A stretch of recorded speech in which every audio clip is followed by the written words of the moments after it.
Ternyata setelah baca beberapa penelitian tentang pembelajaran yang dilakukan oleh guru-guru seperti identik dengan guru A, teman-teman, ternyata penelitiannya adalah menunjukkan kayak gini.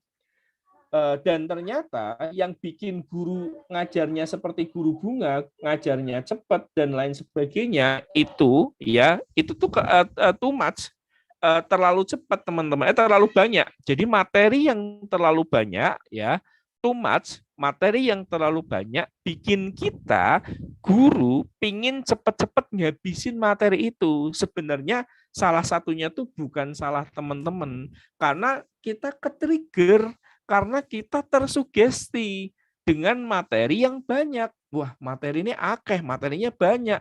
Kalau saya ngajarnya lambat, ini nggak bisa, karena kita tertrigger, tersugesti. Dan itu benar, ada penelitiannya.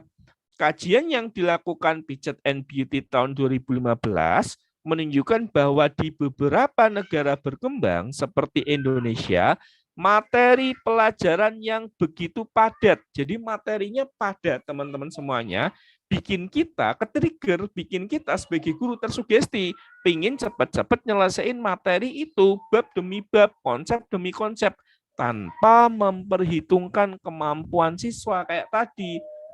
Salahnya sendiri nggak bisa baca, salahnya sendiri nggak bisa hitung-hitungan, salahnya sendiri nggak bisa perkalian dan lain sebagainya. Ini kan materinya harus sampai bilangan. Nah, ini kita sebagai guru tuh, wah ini udah dalam 1 tahun materinya banyak, aku harus ngajarnya cepat-cepat, itu yang terjadi. Jadi sebenarnya bukan kesalahan guru juga, karena sistemnya yang bikin kayak gitu. Akhirnya guru-gurunya pingin buru-buru.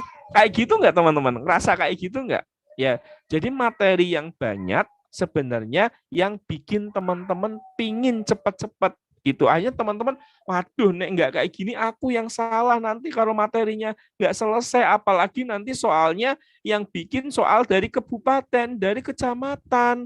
Nanti aku belum selesai gimana? Aku yang salah, aku yang dikesalahin, bisa bisa kayak gitu. Padahal kita juga dalam hati pingin bantu murid ya teman-teman ya, pingin bantu murid, tapi karena materinya banyak, karena dituntut sama kepala sekolah, karena dituntut sama kabupaten, soalnya yang dibikin kabupaten, ya seperti itu teman-teman semuanya yang terjadi. Nah ini yang nah ini salah satu alasan kenapa kurikulum Merdeka lahir sebenarnya teman-teman.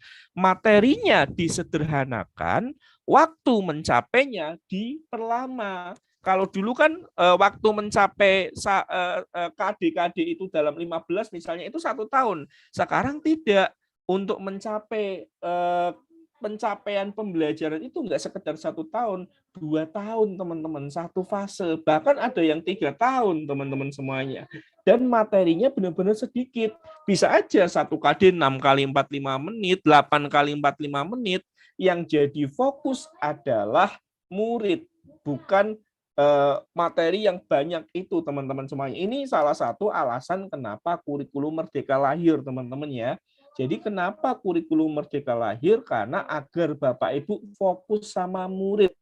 Ini juga saya rasakan dulu kayak gini. Saya nggak bisa Pak kalau materinya banyak. Saya disuruh dampingin murid satu persatu. Saya disuruh ini, disuruh itu. Tapi kebijakan yang dibikin Bapak, bikin saya itu megap-megap. Nggak bisa Pak ngikutin kecepatan gitu. Nah ini yang salah satu kenapa kurikulum Merdeka lahir teman-teman semuanya gitu. Ya, salah satunya itu.